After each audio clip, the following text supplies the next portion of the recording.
So algebraic fractions is just saying we've got algebra in our fractions, so a lot of the same rules apply. What are some of the things, Matthew, that we want when we're dealing with fractions? What operations are we dealing with when we want to do that? Operations being plus, minus, times or divide. When do we need the bases to be the same?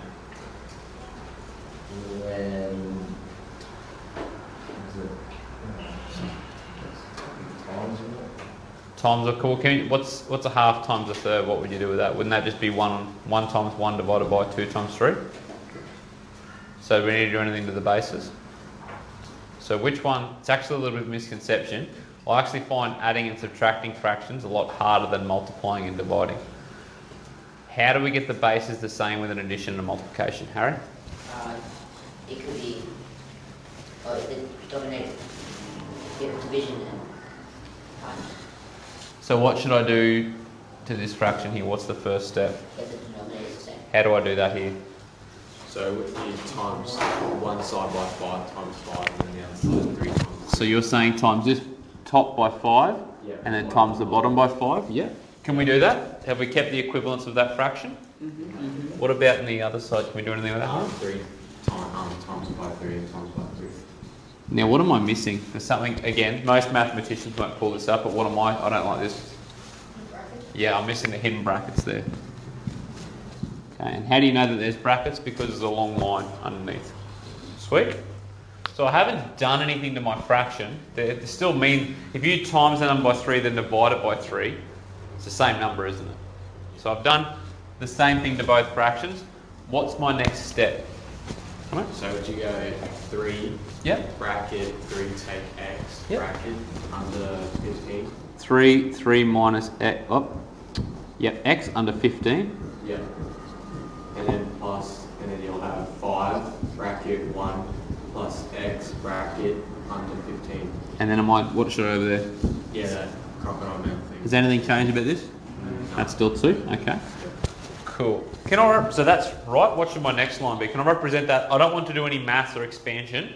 I just want a next line that doesn't involve maths and expansion of those brackets. Did you put it all in one fraction? Yeah, you don't have to, but for ease sake, I'm just going to do it this time. I can make that over 15, one line there, and above that is just exactly the same thing.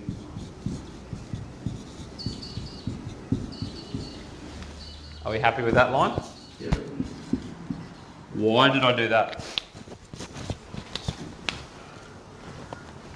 It's all one big sum. So what can I do? Well, I can do it. There's 2 ways I can go about this now. Either way is fine. What should my next step be? What do you reckon, Connor?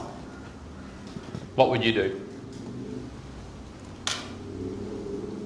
Probably simplify the brackets. Yep, so how would you... What do you mean by simplify?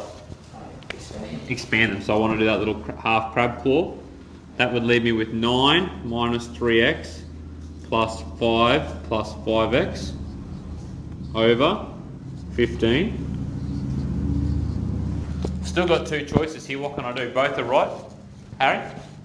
So the x's on the top. Simplify the top. Okay. Times 15.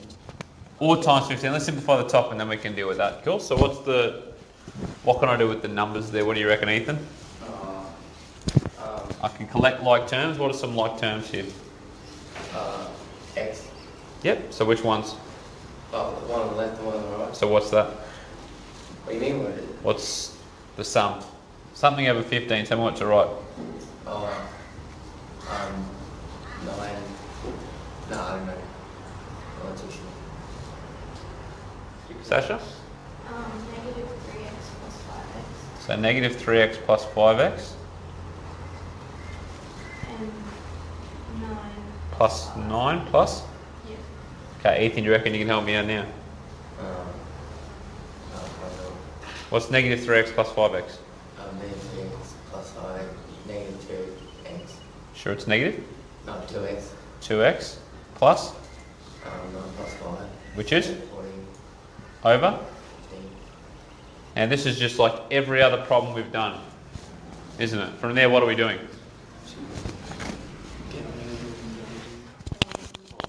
Yeah, so we're trying to get what by itself?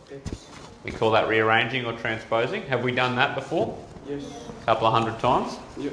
So I've got a divide and a bracket, haven't I? Because there's still a bracket around that.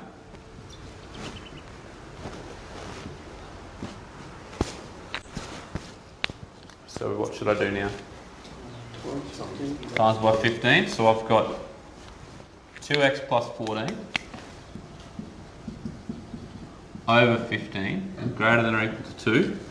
And then I'm timesing both sides by. What happens to the 15s on the left? And I'm left with 2x plus 14 is greater than or equal to? What have I got now? Times and a plus. So what do I get rid of first? Plus. So you take 14. Minus 14. That's the sound of a penny dropping. 2x is greater than or equal to? 60. What do I do now? X is greater than or equal to 8. Yeah. My name's pumped. Yeah, so this is actually, well, don't write this one down, okay? Because I've changed one number from question 13A, which you'll be doing here. So this is probably a good time to have a look at question 13A. The number that I've changed is the 3. Yeah. So the only thing that changes in the setup is instead of timesing this bracket by 3, we should be timesing it by? Whatever the number The other number's 4. Okay, so you'll be timesing that side by 4, and then you'll get your values from there. Sweet. With algebraic fractions, it's just a combination of two things we already know about. Manipulating fractions and solving or rearranging. Okay, we know how to manipulate fractions and we know how to rearrange. We just need to be able to do those two things together. The first thing we need to do is sort the fractions out, and then we can just treat it like a regular sum from there. Sweet. It is pretty challenging. This is one of those things that, again, if you've got a couple of misconceptions in your mathematics, this will find it. So if you're getting the wrong answer, don't just cop it. Make sure you ask for help, because there'll be something you're not quite doing right, and I'll be able to give you a little pointer in the right direction. Let's get back on it.